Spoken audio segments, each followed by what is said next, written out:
How often has this happened to you? I want to improve my grammar, I want to improve my vocabulary and my pronunciation.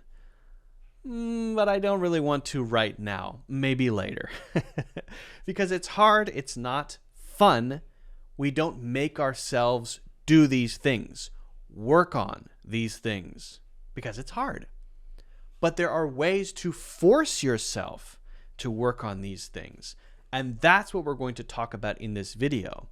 How you can force yourself to work on things that will help you improve your English, improve your grammar, your vocabulary, your pronunciation, all of the things that you want to work on that you can't really make yourself do right now. There is a way. That's what we'll talk about in this video. If you enjoy it, don't forget to give it a like and also subscribe. Now let's get into it.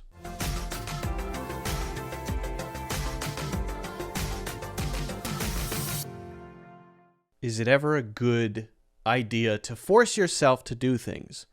I think the answer to that is yes, right? You don't want to go to the gym, but you force yourself to go. You don't want to go to work, but you force yourself to go. Sometimes it can be really useful to find ways to force ourselves to do things that otherwise we may not do. And this can be called, a type of these can be called a forcing function. And this specific term is something that I've learned about actually only recently, but it's pretty cool if you think about it. We're going to talk about how we can use this to improve our English.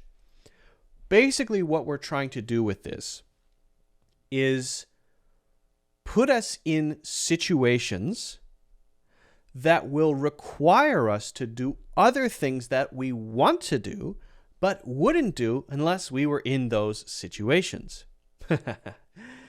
Okay, so what would be an example of that? Well, let's say you are at work, right? And one of the things that you want to do is get better at English, particularly at your spoken English, right? So you could just generally work on that. You could just generally kind of practice sometimes here and there, but it may not be very organized. Well, what if you volunteered to give a presentation at work to a large group of people, not knowing if you were actually prepared for that or not? How would that make you feel first? A little stressed?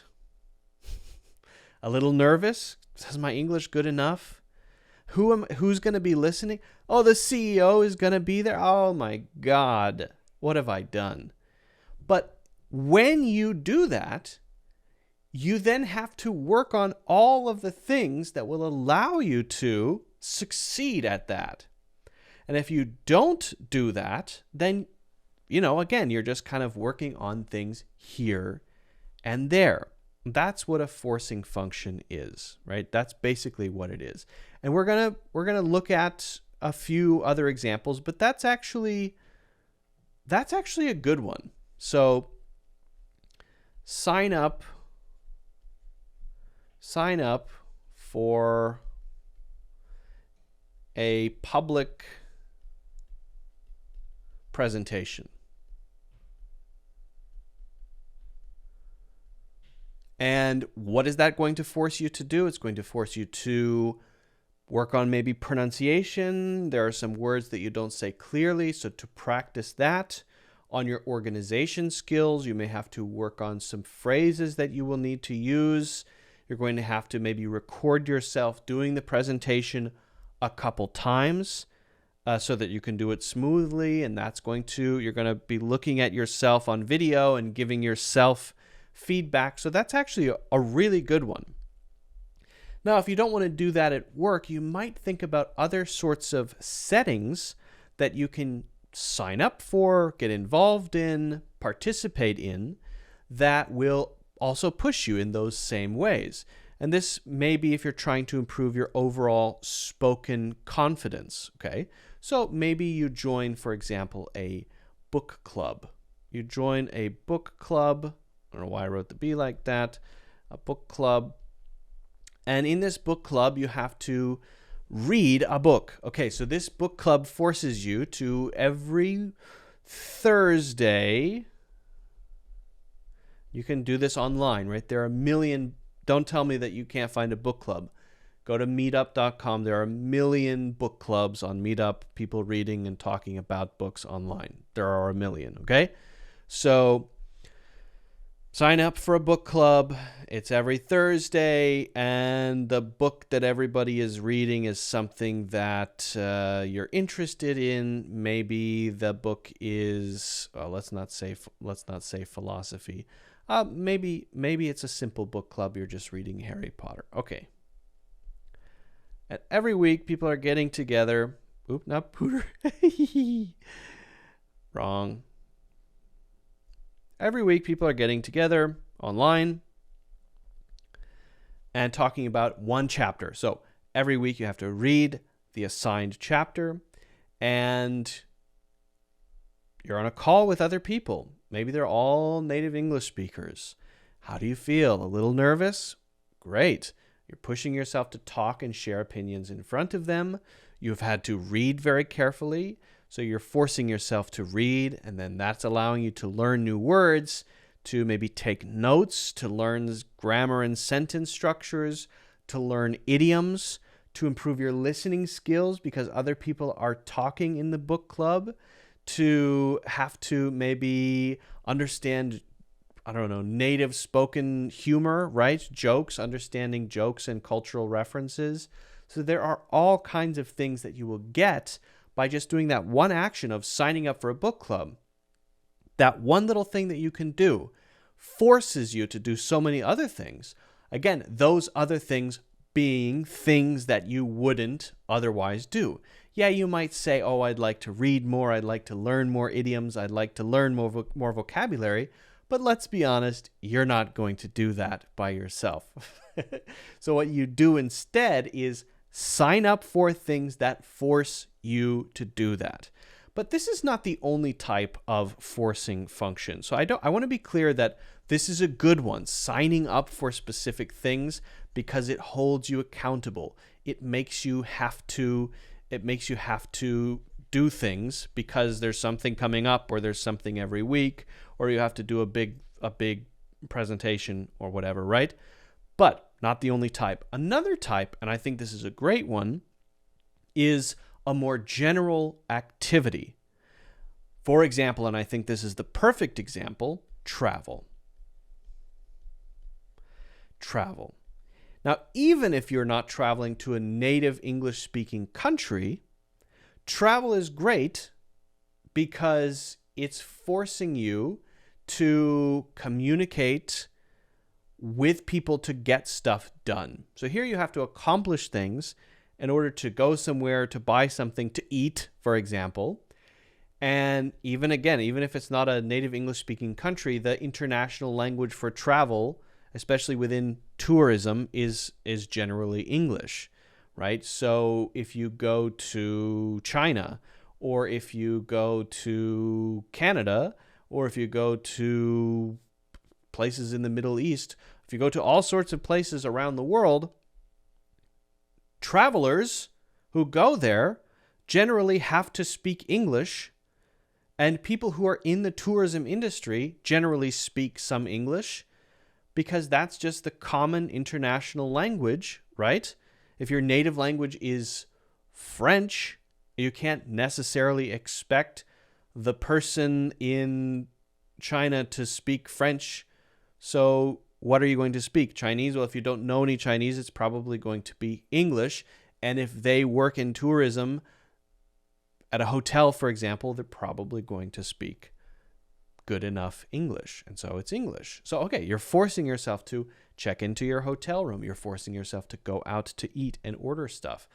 And, I'm not saying you shouldn't try to speak Chinese. That's great. I'm just saying putting yourself in travel situations especially when English is the common international language, is going to make you feel a little stressed, give you some maybe anxiety, and push you to know how to communicate about those things. Even better, maybe traveling to the United States or the UK or Australia or something like that, where you're going to be definitely speaking English and having to communicate about all kinds of things. Where is this bus stop? And how can I find this place if you need help finding something? Or if you're on a tour, I have a question about this, or all of those things. It has to be done in English, and you have to be able to understand people, so you're working on your listening skills. Again, a very good forcing function. Now, there is one more that I want to talk about, another type, and I hope you're getting a bigger point, and that is basically you're just finding things that are pushing you to do things that you may not otherwise do. But another type is to make rules for yourself. Rules. You make rules that you tell yourself you have to follow, and by following those rules, you do the things that you want to do, right? That you're trying to do more of, but you otherwise can't find a way to do, okay? So let's say certain activities in your life, this is an example. You can make all kinds of different rules. Be creative with this. Certain activities. What is wrong with me? My brain. What about my brain? My poor brain. Activities. Certain activities are English only. Certain activities are English only. What would an example be? Anytime I cook or need to cook something new, I will do it completely in English. Meaning, I will know the names of all of the different ingredients in the recipe. If I need to look up anything in the recipe, I will do so in English. To know the steps in the process of cooking this dish, I will do that in English. Everything related to cooking, learning how to cook, learning new recipes, finding ingredients, watching YouTube videos about cooking, all of these things I will do 100% in English. It's too tiring for me to do everything in my life in English, but when it comes to cooking, I will be a 100% English brain person. And this rule that you set for yourself will force you to pick up all kinds of new language, will force you to explore certain areas of the internet, certain YouTube channels, for example. It will push you outside of your comfort zone. So as a forcing function, this one is helping you explore. This one is helping you learn, helping you grow. And all you're doing is taking something that you already do, for example, cooking, and saying it's English only. Now, there are a lot of different rules that you could set. This is an example. You could say the same thing for going to the gym, or you could say, for example, social media. When I maybe watch videos on YouTube or watch movies, it's setting rules that encourage you to do the things that you're having trouble doing on your own, just deciding to do, right? Setting rules will force you to do those things. Why do you do it? Because I have this rule. You'll hate your past self for making the rule, but you'll do it because you don't want to break the rule. Human beings are kind of weird in that way. So start thinking about forcing functions. Start thinking about ways that you could push yourself. That means signing up for things. That means traveling. That means making rules for yourself and other types that we didn't talk about. Start thinking about it. Start creating some forcing functions for yourself. And I think what you'll find is that actually you start to improve more quickly because you're putting yourself in some slightly uncomfortable situations that you wouldn't otherwise be in. And because of that, you're getting better at English. Let me know which ones you come up with for yourself if you haven't done so already. Don't forget to hit the like button and subscribe, and also get a free course in the links in the description.